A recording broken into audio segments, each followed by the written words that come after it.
Hello दोस्तों, बात करते हैं सेल की यानी steel authority of India limited की। ₹124 का स्टॉक है, 2.5% के आसपास की गिरावट हुई है। 45 मिलियन शेयर्स यहाँ पर ट्रेड किए गए हैं। स्टॉक लगातार अपने लोअर एंड पर बना हुआ है। एक बड़ी खबर आई है योगेश मेहता साहब की तरफ से, और वो लोग बुलिश हैं टाटा स्टील और स्टील अथॉरिटी ऑफ इंडिया को लेकर के। बात करेंगे रीजन क्या है, बात करेंगे क्या टारगेट्स दिए जा रहे हैं, बात करेंगे यहाँ पर क्या खरीदारी करें, और उससे भी इम्पोर्टेंट अगर आप रुके हुए हैं इस स्टॉक में और लॉस में है तो क्या यहाँ पर कब तक रुकना पड़ सकता है आपको, एंड कितना प्रॉफिट आपका बनेगा आने वाले दिनों में। चलिए शुरू करते हैं, बट उससे पहले अगर आप चैनल पर नए हो तो प्लीज चैनल को सब्सक्राइब कर दो and hit that bell icon ताकि आपको नोटिफिकेशन मिल सके। चलिए स्टार्ट करते हैं। बात करें यहाँ पर सेल की, तो सेल एक अच्छा स्टॉक है हमारे सामने। आज का जो चार्ट पैटर्न रहा है मोस्टली मार्केट इन्फ्लुएंस रहा है, इसमें कोई दो राय नहीं है कि देखिए मार्केट अगर सपोर्ट करेगा तो स्टॉक जो थोड़ा सा गिरावट में भी होगा उसमें भी बाइंग आएगी और स्टॉक आपका न्यूट्रल में जाएगा। बट क्योंकि मार्केट इस समय पर सपोर्टिव नहीं है और बिकवाली बहुत तेजी से हो रही है, चाहे वो एफआईआई की तरफ से हो चाहे डीआईआई की तरफ से हो, यही बड़ा कारण है कि यहाँ पर सेल लगातार गिरावट में है। आज 2.5% की गिरावट हुई है, फिर उसके बावजूद भी बहुत ज्यादा, मैंने पिछले दिनों भी आपको रिपोर्ट दिखाई थी कि एक बड़े ब्रोकर हाउस ने कहा था कि सेल जो है वो टर्न अराउंड स्टोरी हो सकती है। वही एक खबर रिपीट हुई है आज भी। स्टॉक ने एक अच्छे ब्रोकर हाउस ने कहा है, एक बड़े, यहाँ आप देख सकते हैं Yogesh Mehta founder of Yield Maximizers is bullish on both SAIL and Tata Steel. He says that sale could be a turnaround story because of the way they have reduced their debt levels. और तो ये खबर आज की 7 घंटे पहले आई है।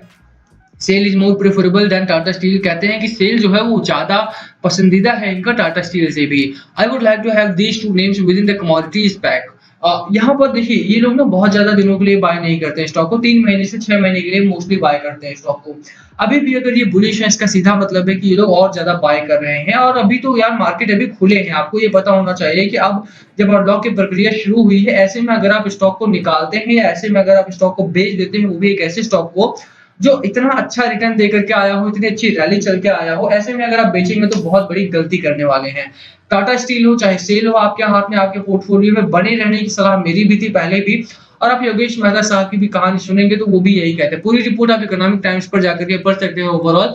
बट हाँ, ये स्टील को लेकर के काफी बुलिश है, मेटल्स को लेकर के बुलिश है। सेल और टाटा स्टील इनके प्रेफरेबल स्टॉक्स है। सेल में जो टर्न अराउंड की बात हो रही है वो डेट रिड्यूस करने की वजह से हो रही है, क्योंकि सेल ने लगातार मार्जिन को इंप्रूव किया है, डेट रिड्यूस किया है और उससे मार्जिन और तेजी से बढ़ता हुआ आपको दिखाई देगा। इस बार की बात करें तो जो रिजल्ट्स रहे हैं वो बहुत अच्छे नहीं रहे हैं compare to previous year. 19,997 crore, लगभग 20,000 करोड़ के आसपास, और इस बार 23,537 करोड़ इस क्वार्टर में। और जो कॉस्ट था, कॉस्ट बहुत सिग्निफिकेंटली बढ़ा और यही एक बड़ा कारण था जिसकी वजह से बहुत सारे ब्रोकरेज हाउसेस ने सेल को बेचने की सलाह दी। हालांकि इसके बावजूद भी क्योंकि प्राइसेस बहुत तेजी से बढ़े थे, मेटल प्राइसेस बहुत तेजी से बढ़े थे, आप देखिए बहुत कम ही सही बट यहाँ पर मार्जिन में इंप्रूवमेंट हुआ है जो कि बहुत इंपॉर्टेंट होता है। नेट प्रॉफिट की बात करें मोर देन डबल हुआ है हमारा, तो चीजें बदली हैं। सेल के लिए भी जो क्वार्टर 4 का रिजल्ट था वो एक टर्न अराउंड स्टोरी रही है और इसके बाद एक अच्छी रैली आनी चाहिए थी, बट क्योंकि चाइना का इंटरफेरेंस रहता है आप जानते ही हैं, और उसके बाद फेड के रिजल्ट वगैरह भी आए, फेड का इंटरफेरेंस था, उसकी वजह से मेटल्स में गिरावट स्टार्ट हुई।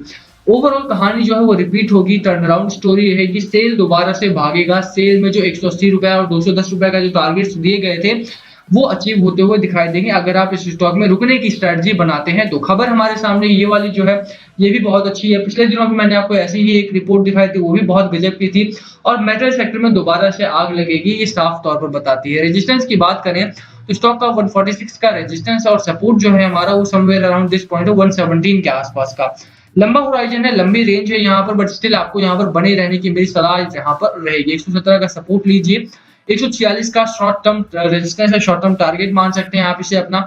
आरएसआई लोअर एंड पर है, 48 49 का आरएसआई है, और मैगडी की बात करें तो बेयरिश मोमेंटम में है। कोई दो राय नहीं है कि स्टॉक में गिरावट के संकेत हैं, बट जब से ये यहाँ से गिरावट में आया है आप देख सकते हैं कि जो मार्केट था, मार्केट थोड़ा सा फिसला और उसके बाद न्यूट्रलिटी में चला गया। ये गिरावट में नहीं है, आप साफ तौर पर देख सकते हैं कि मार्केट जो है हमारा वो न्यूट्रलिटी में है, ना कि बेयरिश मोमेंटम में है। तो ओवरऑल जो सिचुएशन है वो आपके हाथ में ही है। अभी भी आपका बहुत ज्यादा लॉस नहीं हुआ है आई होप, एंड अगर आपका लॉस नहीं हुआ तो बने रहे। आपका जो थोड़ा बहुत लॉस हुआ भी वो रिकवर होगा और बहुत जल्दी आप अच्छा खासा मुनाफा भी इस स्टॉक से कमाएंगे। 117 आप मान सकते हैं सपोर्ट या फिर स्टॉप लॉस, जो भी कहना चाहें आप इसे, ये आपको सपोर्ट करेगा। यहाँ से बाउंस बैक स्टॉक आपका ले सकता है। बात करें यहाँ पर बाजार की, बाजार क्योंकि बहुत इंपॉर्टेंट हो जाता है। सेल में बाजार की अहमियत बहुत ज़्यादा है। रीज़न बीइंग कि देखो सेल एक बड़ी कंपनी है और पिछले दिनों में मैंने आपको दिखाया था कि सेल का जो मार्केट कैपिटलाइजेशन वो टॉप 100 कंपनीज में शामिल हो गया था और इसी वजह से सेल का जो बहुत बड़ा इन्फ्लुएंस है वो मार्केट के मूवमेंट पर पड़ता है, या ऐसा कह सकते हैं कि मार्केट की मूवमेंट का जो असर है वो शेयर के चार्ट पर पड़ता है। सबसे पहले डिमांड की बात करें कि डिमांड है स्टॉक में 10 जून को 39% की डिलीवरी थी और 22 जून की बात करें तो 20% की डिलीवरी है, यानी डिलीवरी में खासा गिरावट है और यही बड़ा कारण है। आप देखिए कि स्टॉक जो है वो न्यूट्रलिटी में है। अगर स्टॉक में आपको एक अच्छी रैली चाहिए तो आपको यहाँ पर डिमांड होनी चाहिए, डिलीवरी परसेंटेज आपका बढ़ना चाहिए, डिलीवरी होनी चाहिए स्टॉक में, लंबे समय के लिए सही, शॉर्ट टर्म के लिए सही खरीदारी यहाँ पर करनी होगी। माल उठाया जाएगा, जो एक्स्ट्रा सप्लाई है वो अब्सॉर्ब होगी और उसके बाद ही स्टॉक में एक पुश दिखाने को मिलेगा। डिमांड कम है, सप्लाई ज्यादा है, यही एक कारण है कि स्टॉक आपका न्यूट्रलिटी में है। ऑलमोस्ट बायर और सेलर के बीच में लड़ाई चल रही है, बट ओवरऑल बायर्स और सेलर्स दोनों ही बीच में रख रहे हैं स्टॉक को, क्योंकि किसी के पास भी इस समय पर इतना फंड नहीं है, क्योंकि जो बड़ा फंड है ना वो इनके पास है, एफआई और डीआईआई के पास। और एफआईआई क्या कर रहे हैं, एफआईआई लगातार बेच रहे हैं अपना माल।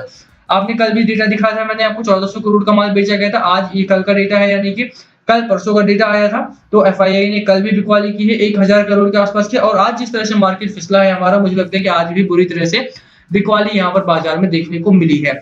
कल तो बाजार हमारा हरे निशान के साथ बंद भी हो पाया था, आज आप देखिए क्या सिचुएशन है, आज बुरी तरह से मार्केट फिसला है हमारा। तो ओवरऑल कहानी जो मार्केट की है ना, मार्केट भी हमारा बेरिश जोन में बहुत सारे लोग कह रहे हैं जा रहा है, मुझे लगता है कि बेरिश में नहीं है। 15550 अगर ब्रेक करता है ना तो वहां से बाद में आप कह सकते हैं कि स्टॉक मार्केट हमारा जो है वो बेरिश मोमेंटम में है। अभी भी बाजार आपका सपोर्ट कर रहा है, अभी भी बाजार आपका न्यूट्रल है, 15550 से लेकर के 15900 के बीच में आपका बाजार रहने वाला है। ऐसे में जो आपके सामने अच्छे स्टॉक्स हैं, जो बड़े स्टॉक्स हैं, जहां पर आपको बुल रन की संभावना दिख रही है, वो बुलिश रहने वाले हैं। और अगर खबर अच्छी आती है सेल में तो उसका असर श्योरली इस स्टॉक की रेडिकल रैली पर पड़ेगा। एक अच्छी रैली यहाँ पर आएगी और उसके लिए आपको वेट करना पड़ेगा। सेल में जो हमारा टारगेट था 180 और 210 का टारगेट हमारा भी हुआ करता था, जैसे आईसीआईसीआई डायरेक्ट का था, एचडीएफसी सिक्योरिटीज का था, और भी बहुत बड़े ब्रोकर हाउसेस ने अच्छे टारगेट्स यहाँ पर दिए थे, चाहे नेशनल हो चाहे इंटरनेशनल हो। और वो टारगेट्स आपके पूरे होंगे। रुके रहने की, बने रहने की मेरी सलाह आपको यहाँ पर रहेगी। Not more than 10% of your total capital ही निवेश करना है इस स्टॉक में, 10% से ज्यादा बाय नहीं करना है इस स्टॉक को। अच्छा स्टॉक है, रिस्की है, बट पैसा बनेगा आपका। ओवरऑल लास्ट कॉल आपका होना चाहिए, क्या क्या करना है, क्या है आपकी स्ट्रैटेजी सेल को लेकर के, प्लीज कमेंट करके शेयर करना। वीडियो यहीं खत्म करते हैं, पसंद आए तो लाइक करना, चैनल पे नए हो तो सब्सक्राइब किए बिना मत जाना। Thank you for watching and please comment below अगर कुछ पूछना हो तो।